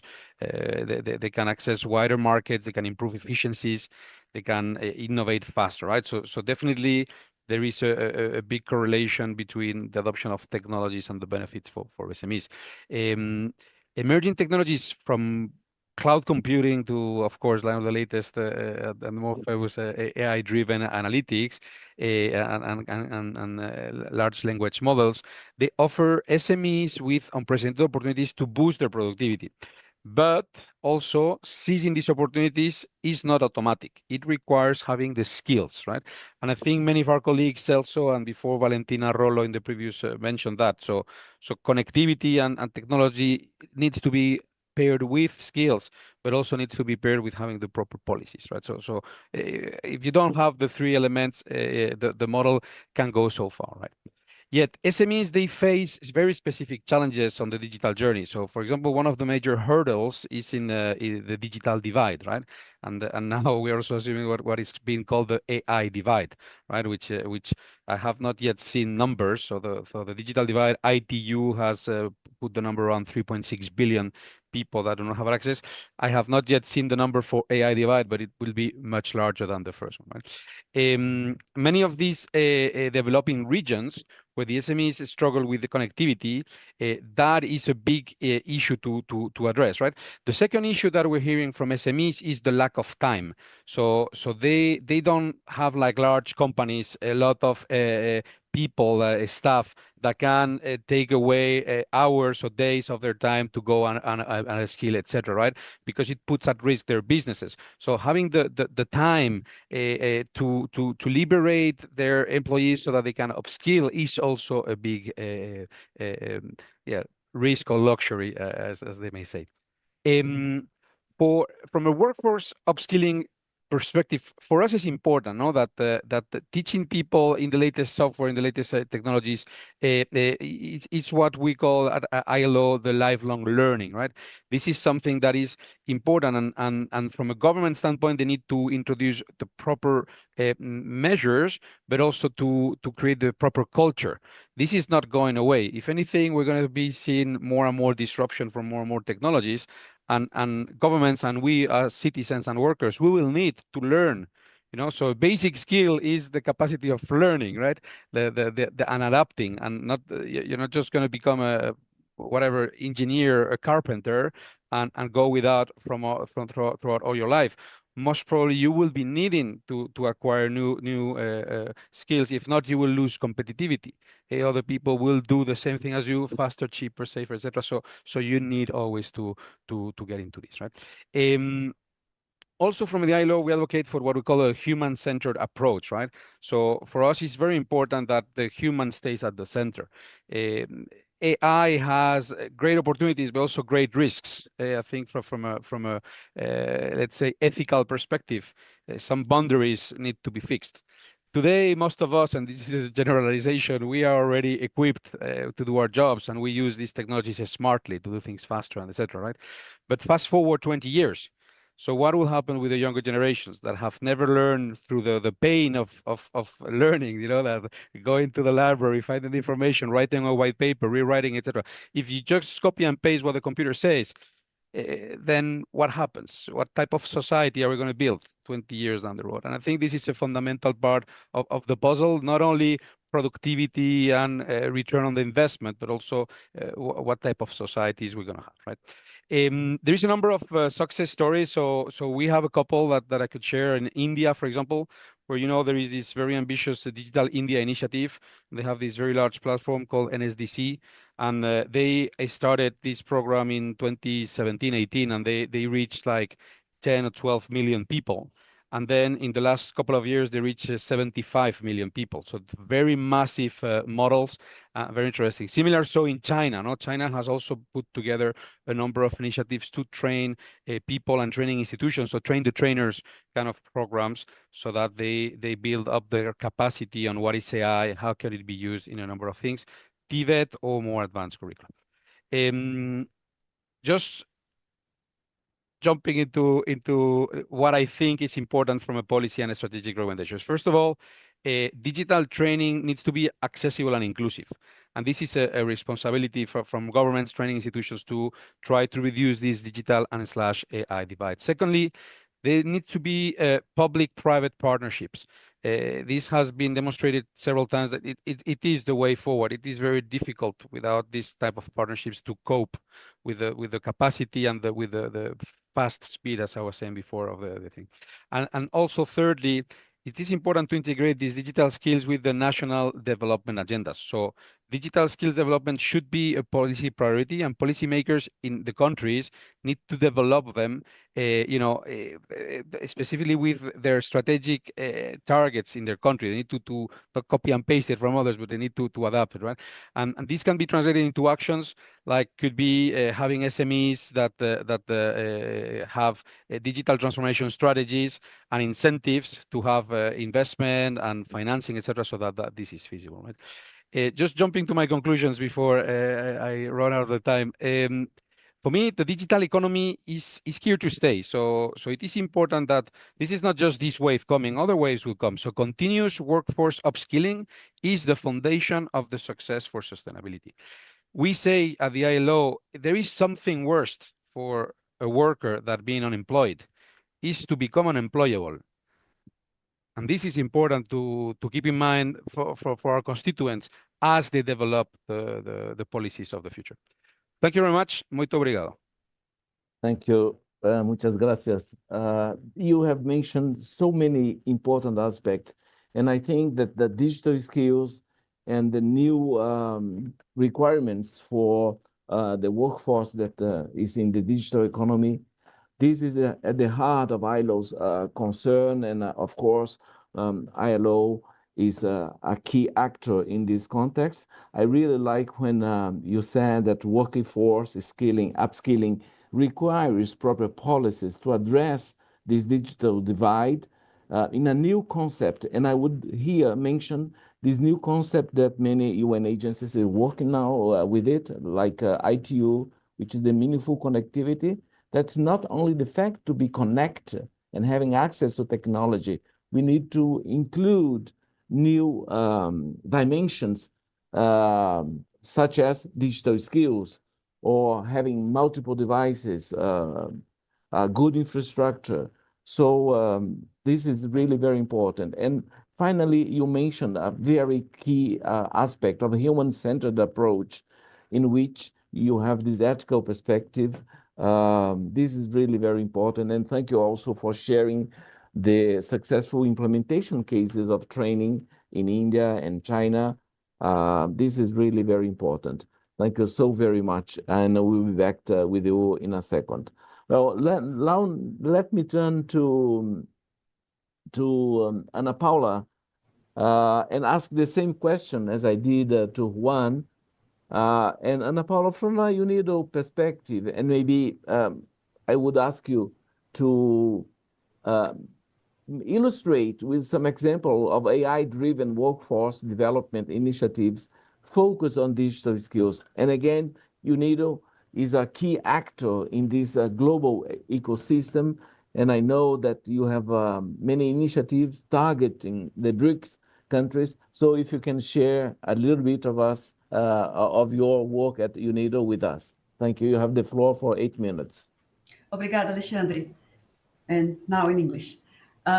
So it's an honor to be here. Thank you very much for inviting me.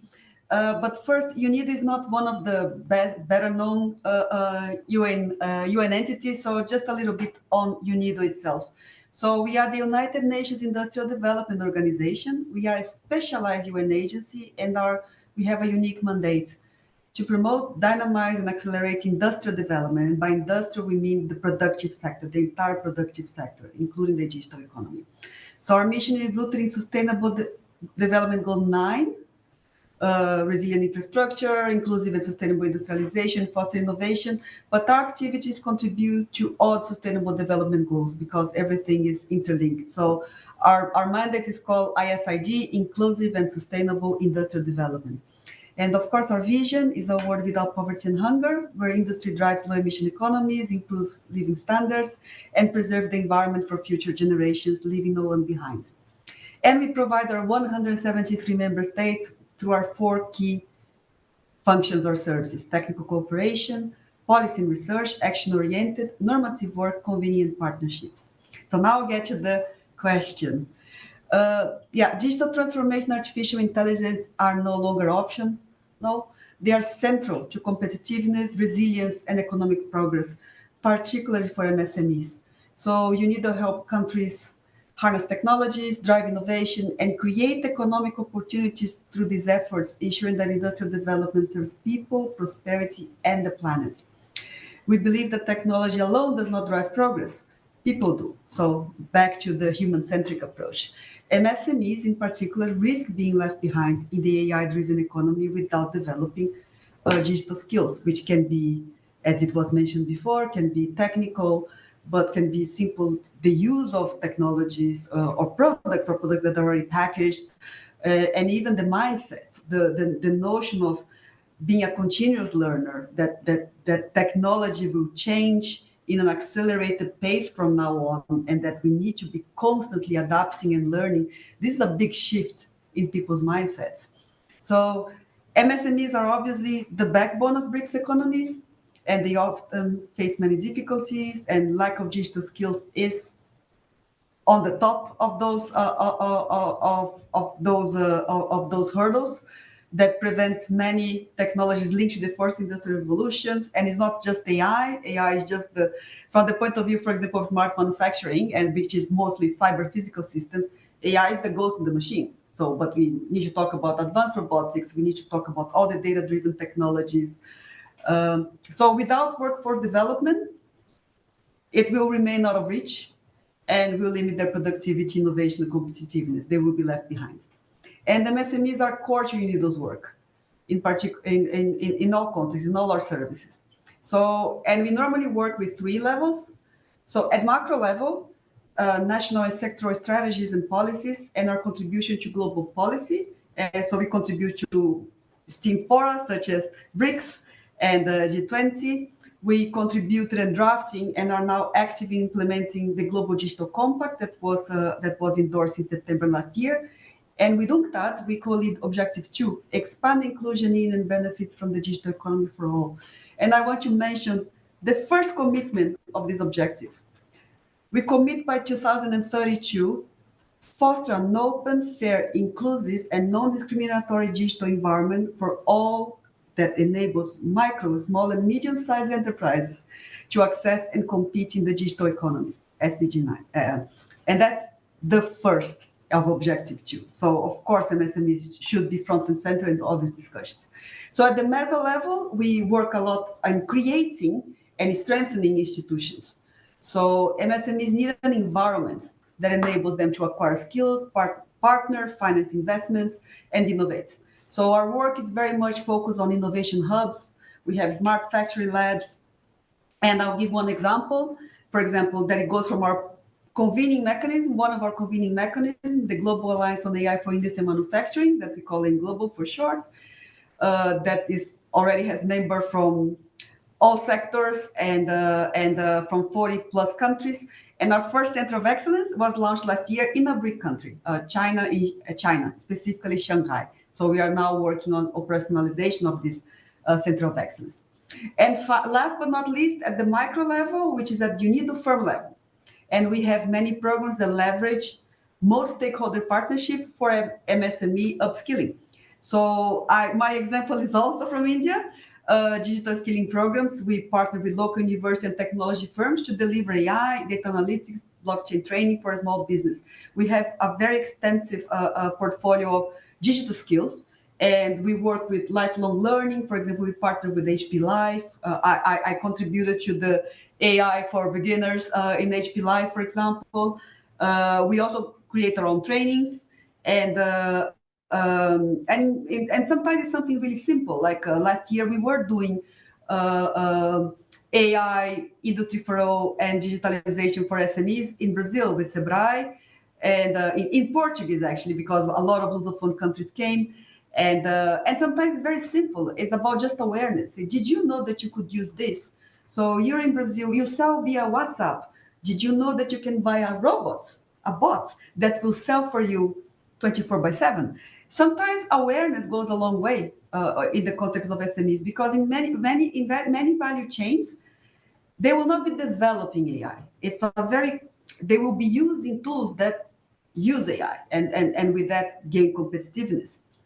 So that's one example. One example in Brazil. We did the same in Spanish for Latin America for the Spanish-speaking countries. And I have so many more, but I don't have that much time.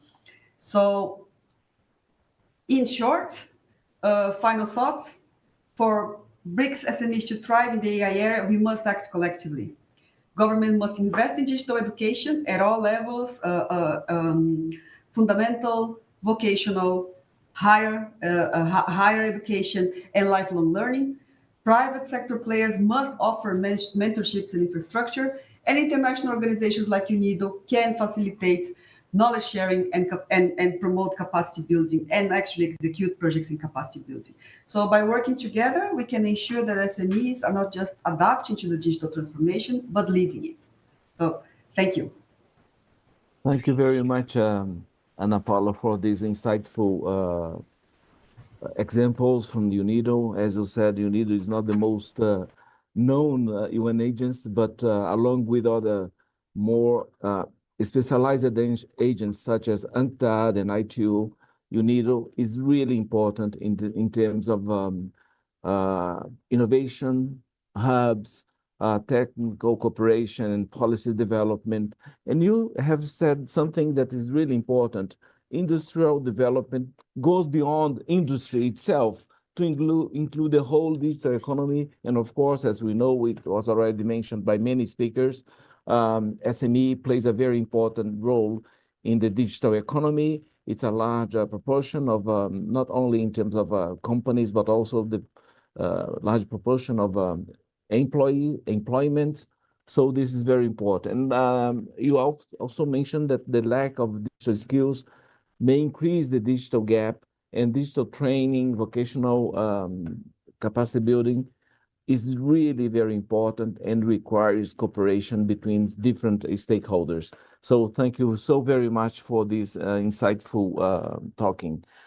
Before we go to our last speakers, I would like to remember that at the moment we have almost 200 people watching us in the 3 YouTube channels.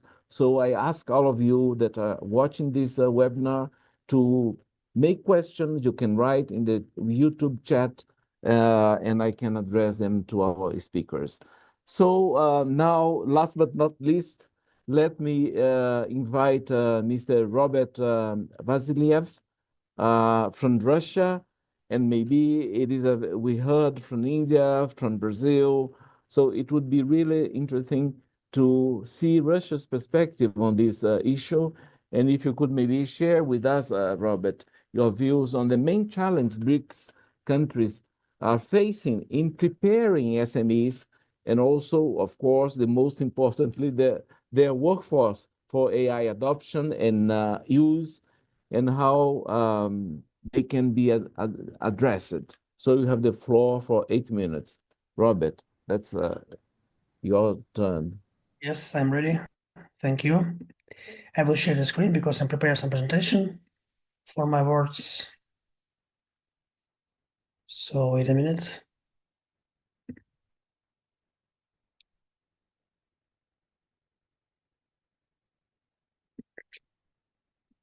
Yes. So I'm ready. Thank you for. If you can put your presentation in presentation mode, Robert.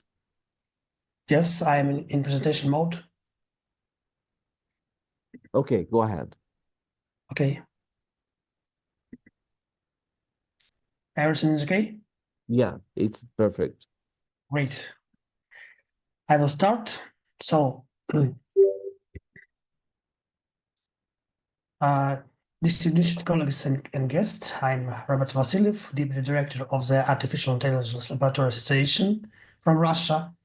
It's my honor to share insights on developing digital skills of AI integration across the BRICS nations.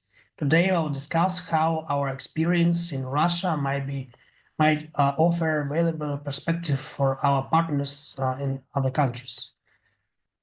And I'm sure that you have all heard that OpenAI spent billions of dollars training their GPT models, while DeepSeek spent only a few $1 million.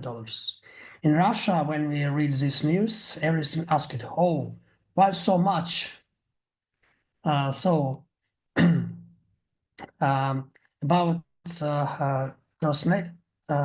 our association, we are across the BRICS nations, we face a common of challenges how to rapidly develop the workforce needed for AI integration while ensuring their development is inclusive and aligned with our unique economic structures.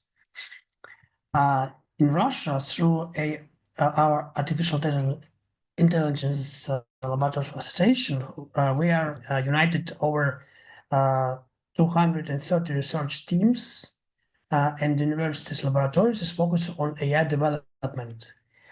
This collaborative approach has proven crucial for addressing the skills gap. Similar consortium models could be effective in other BRICS countries, particularly in India's diverse stage ecosystem or Brazil's, for example, emerging innovation centers. And in general, the AI revolution is creating entirely new professional categories. It's no longer sufficient to be simply a lawyer or maybe an analyst. We need AI lovers. We need AI salespeople. We need AI analysts and AI technologists. This key breed of professionals who understand both domain expertise and AI capabilities are the future workforce, in my opinion. In Russia, we have seen how traditional roles and transforming across the sectors. I believe this pattern is universal across all BRICS nations, requiring us to fundamentally rethink professional training. And one critical insight from our work organizations that build structured corporate knowledge bases create their foundation for exponential productivity growth through AI assistants and AI agents. In Russia, we have seen transformative AI applications in our strongest sectors. For example, nuclear energy, or space exploration, or advanced manufacturing, medicine, and genetic research. For example, in our liquor industry, AI assistants are helping engineers analyze complex data and optimize plant operations, while in medicine, AI tools are accelerating genetic research and improving diagnostic accuracy. As you can see in Moscow, there's one of the biggest place for integrate AI medicine systems. So similarly, in India, large IT services sector, Brazil is agriculture industries, or South Africa, mining operations, the principle remains of the same across the BRICS nations. Companies must systematically capture their institutional knowledge to effectively deploy AI tools. This represents both the technical and cultural challenges. At AILA, we have developed the multi-tiered approach to education.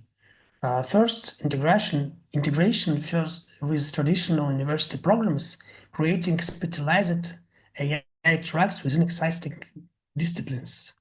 Second, industry-specific intensive courses designed for working professional focusing on practical applications rather than theoretical foundations. The third one, public education initiatives to build basic AI literacy across society. This three-pronged approach could serve as a model for the other BRICS nations, adapting to local educational infrastructures. In Brazil, for example, their strong technical college system provides an excellent foundation for the second tier.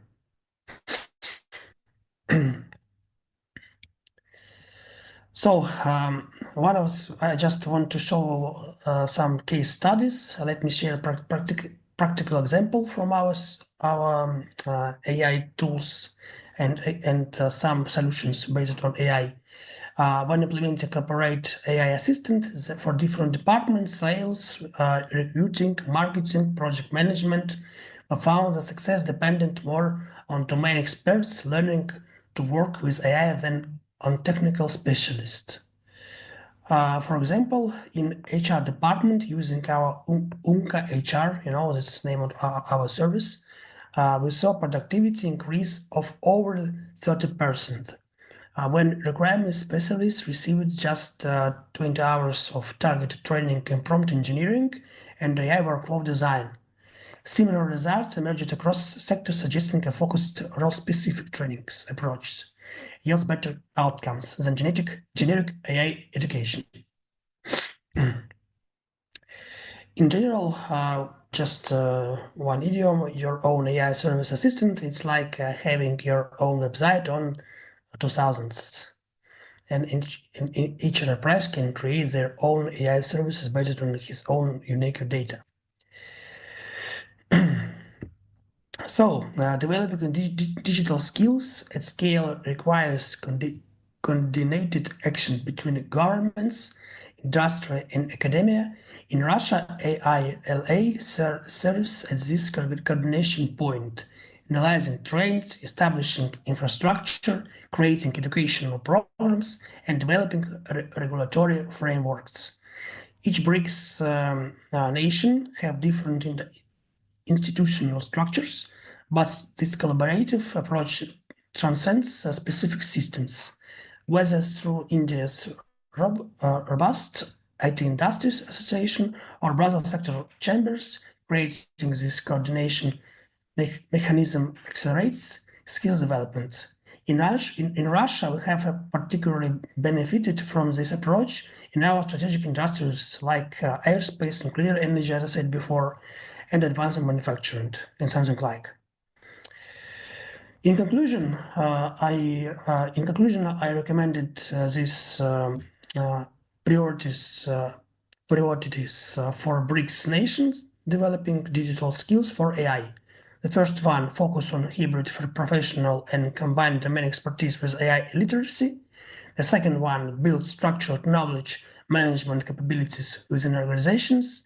The third one, create coordination mechanisms between government, industry, and academia. Through collaboration across BRICS, we can develop workforce ready not just to adopt AI, but to innovate with it, creating economic opportunities unique to our context. I want to emphasize that we are open to international collaborations as a situation in Russia and mutual technologies transfer. Our portfolio includes more than 1,000 verified and confirmed AI-based cases across various industries, and we are eager to share this expertise with our BRICS partners. Thank you so much. Thank you so very much, Robert. Very interesting, and thank you for sharing your views on the critical role of education in the development of digital skills, and particularly those related to AI that we know are very critical for SME. And also, when you highlighted the role of AI Intelligence Laboratory Association, how you are working in building capacities and promoting AI educational courses in a wide range of domains. You mentioned lawyers, salespersons, engineers, health. So this is very important. And I think that I was here listening to your speech and also connecting with India and Brazil's perspective. This workshop, this webinar is a huge opportunity for us to cooperate among those countries across BRICS, but here in this panel, we have represented Brazil, India, and Russia, because now we know what each country is doing in terms of building capacity, finding new solutions for educational in the AI field. So this is very important. And also, we have two very important international organizations, really important for skill developments, ILO and UNIDO. So I think that now I will take some questions from our audience. I have a first question here from Leonardo Melo in Brazil. He says, some studies show that AI will impact the labor market with effects on low-skilled occupations. So he asks, how can governments act to mitigate potential effects of increasing inequalities with AI adoption? I will leave it open, but probably one from ILO or Ana Paula from UNIDO can address some answers to this question in terms of labor market. Okay, Please. you go ahead. No, please. Ana Paula, go ahead, please. Then yes. Juan. I think that there is a problem with the streaming of the video, so I'm just going to be a voice here, but just to start, and then maybe ILO can add, because they also have so much to contribute. AI, I think one of the biggest shocks of the beginning when the AI became more mainstream with ChatGPT and others and the language models, is that it started affecting the knowledge workers, right? So because before automation, robotics were also meant to replace the manual labor, and AI is different because it affects all, right? In terms of low-skilled occupations, I think there is yes, there is an impact, because I believe the impact is in all occupations. But I don't. But from my initial reading, it's not as high as in the knowledge work. So it very much depends on the specific occupation that we are talking about and what the tasks that are involved in this job. But yeah, but I don't think it changed. If it's a low skill occupation and you want to upgrade your workforce, the advice is the same. Then work on the skills, right? Upskills. In some cases, AI will talk about reskilling, doing things, you need to do things differently, especially in every environment when you are working with AI tools, you need to rethink the way it's done. It's part of the transformation. And sometimes you need to de-skill because there are tasks that you don't need to do anymore. It's something that we talk a lot in adaptability frameworks, which we call also unlearning. There were things that you used to do that serve you in the past that don't serve you anymore. So those are my initial thoughts. I'll give the floor to ILO to continue. Thank you so very much, Ana Paula. Juan, please. Thank you. No, on top of what Ana just said, I mean, and I think in my intervention also mentioned that there is this human centricity, right? That is important, right? So I think that definitely to ensure the adoption of AI and other technologies without exacerbating inequalities, the governments must implement this comprehensive policy framework, and they, as the ILO promotes, they could be grounded on the principles of this human-centered that I was saying, but also prioritizing decent work, social inclusion, and having equitable access to this new AI. So it's really not, the advent of new technologies and how they unveil. It's not just fate; it's the consequence of deploying the right policies, and I think that is what government's responsibility is. Yeah, thank you very much, Juan. I was recently, I've heard statistics from Eurostat, because these skills on AI and related digital technology is not only a problem for countries in the global south or BRICS countries. Even in Europe, I've heard that about 50% of the workforce in Europe are not able to find a more skilled occupation because of the lack of digital technologies. So even European nations face similar problems, right? I have another question. It's not really a question, but to our colleague Bashir Ahmad from India, how can we have access to more information about media literacy training programs course in India? This question is from, let me check the name,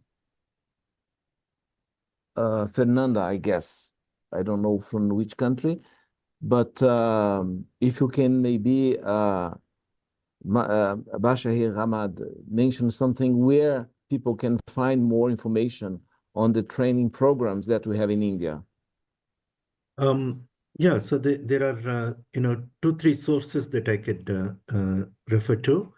One is the Skill India Digital Hub, which is a Government of India portal where many qualifications are made available. So one can access training programs. Some of these free, some of these are very nominally priced. The second portal is what we call Swayam portal. SWAYAM, Swayam portal, where a large number of students and teachers can go and access a variety of training programs. My own organization that works in 56 Commonwealth countries, of which 49 are developing economies, have put out a range of 300 to 400 courses that are useful to the SMEs and the sectors that we are talking about. And the course that I mentioned about AI for literacy is something very live. As we speak, there are tens and thousands of farmers who are accessing this course. So just, Fernando, visit our site, www.semca.org. You would get to see a lot of courses that may be useful.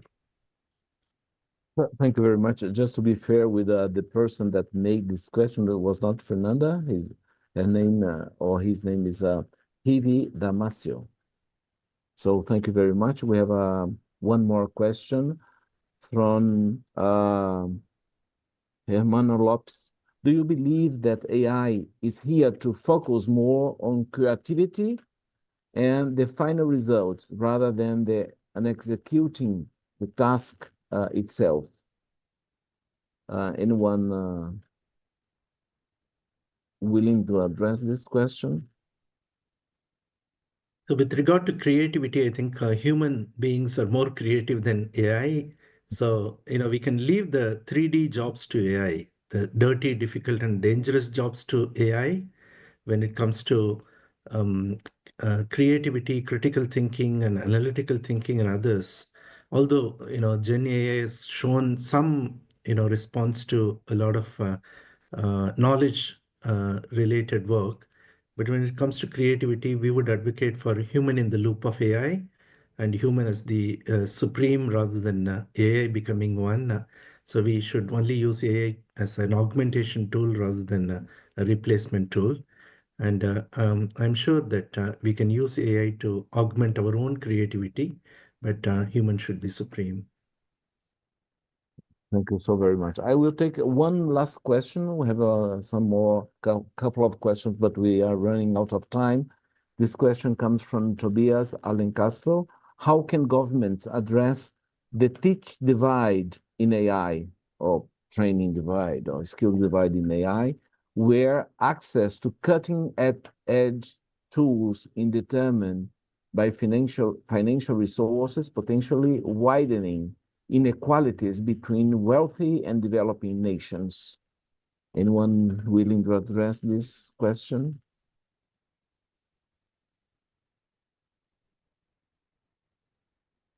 I think BRICS itself Yes. is a very good example of how we should put up our hand up. We can't leave the AI development only to the developed nations, particularly the United States, where the focus is more on the haves rather than have-nots. I think if we need to look at have-nots, the leadership should come from countries like Brazil, India, and others, where you should try to use AI to solve a large section of the problem. So AI should be for the majority rather than for minority. Thank you very much, Bashir Ahmed. Well, before we wrap up, I'd like to ask each of you to summarize, if possible, like Daniela made in the last panel, in one sentence, very short. In your view, what are the biggest challenges BRICS countries are facing in developing digital skills for AI integration? So just 1 minute intervention. I will start with you again, Bashir Ahmed. One last comment. I think the number is phenomenal. The number of people who live in BRIC countries would be almost more than the half of the world's population, although we are just 5 countries. And I think it's important for us to solve problems for the larger sections rather than a smaller section. And we should ensure that the smaller section does not dominate the larger section. It should be the other way around. Here is where SMEs become extremely important. Their contribution should be recognized, and AI should be designed for them rather than for eliminating them. Thank you. Professor Celso Camilo, 1 minute. The big challenge is making the culture shift to digital culture at the right speed. Because the problem is not what to do and how to do, but the problem is when, right? How long will it take to change the SMEs? That's the big issue, in my opinion. Thank you. I like when you say digital culture, because culture is more broad, and we have pillars such as education and other ethical use and so many dimensions, but really interesting. Juan. Sure. I think also in my intervention, I referred to it very briefly, these 3 things, right? So the infrastructure, the skills, and the policy. Infrastructure, I would say that governments need to ensure that there is an equal access to the digital resources. So addressing the digital divide and the AI divide. With regard to skills, they need to promote lifelong learning, so that there is a culture of learning with the proper solutions. And lastly, for the regulations, I think ensuring that the national skill systems, can cope with these fast technological changes and of course addressing privacy, security, etc., which the more we digitalize, the more it will become a concern. Thank you. Thank you, Juan. Just to add, I completely agree with you with these three pillars. And when you say addressing digital skills gaps and digital connectivity gap, we have to think more broadly in new concept of meaningful connectivities. It's not only sufficient, no longer sufficient to have access by the access itself, but it must be meaningful access, meaning that we have to be aware of data privacy, safe use of this, safe and ethical use of this technology, a diverse range of digital devices, and of course, digital skills. So the concept of meaningful connectivity for me is really key in all these aspects that you have just mentioned. Juan, thank you so very much. Let's go to Ana Paula, your final comments. Thank you. I concur with everything that the panelists says. They left me very little now, but I would like to add a few cents. Of course, at UNIDO, we never talk about challenge alone. We normally talk about challenge and then we already go into the solutions, because our motto is that what we always say, the solutions exist. We just need to get together and leverage them and make it happen. So that would be my one takeaway. And the other thing, which comes from research and learning, which is in the context of digital economy, productive sector, we are talking about primarily andragogy, right? We're not talking about pedagogy, we're talking about andragogy. And of course, we need to look at this context, because we are normally talking, because if you're talking about MSMEs, we're talking about working adults, right? They don't have time. They live in paycheck by paycheck. Not even a paycheck. They are living from the income that they generate. They have different concerns. So also to remind everybody of what is the research-backed way to approach working adults, which is not textbook, which is not sitting through endless webinars, which is not going back to university. It's learning by doing and get feedback.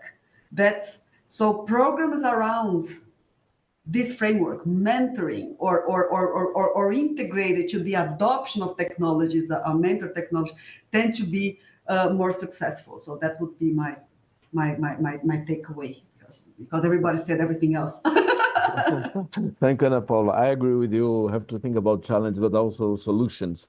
And I think that one common point that I've seen among different speakers in the two panels was cooperation. And I think when you think about solution and building capacity, workforce upskilling, we have to think about cooperation. Even in the policy design process and policy implementation, different stakeholders is really important. Engaging different views to find solutions, to develop proper and effective policies. So I have to completely agree with you. Thank you so very much.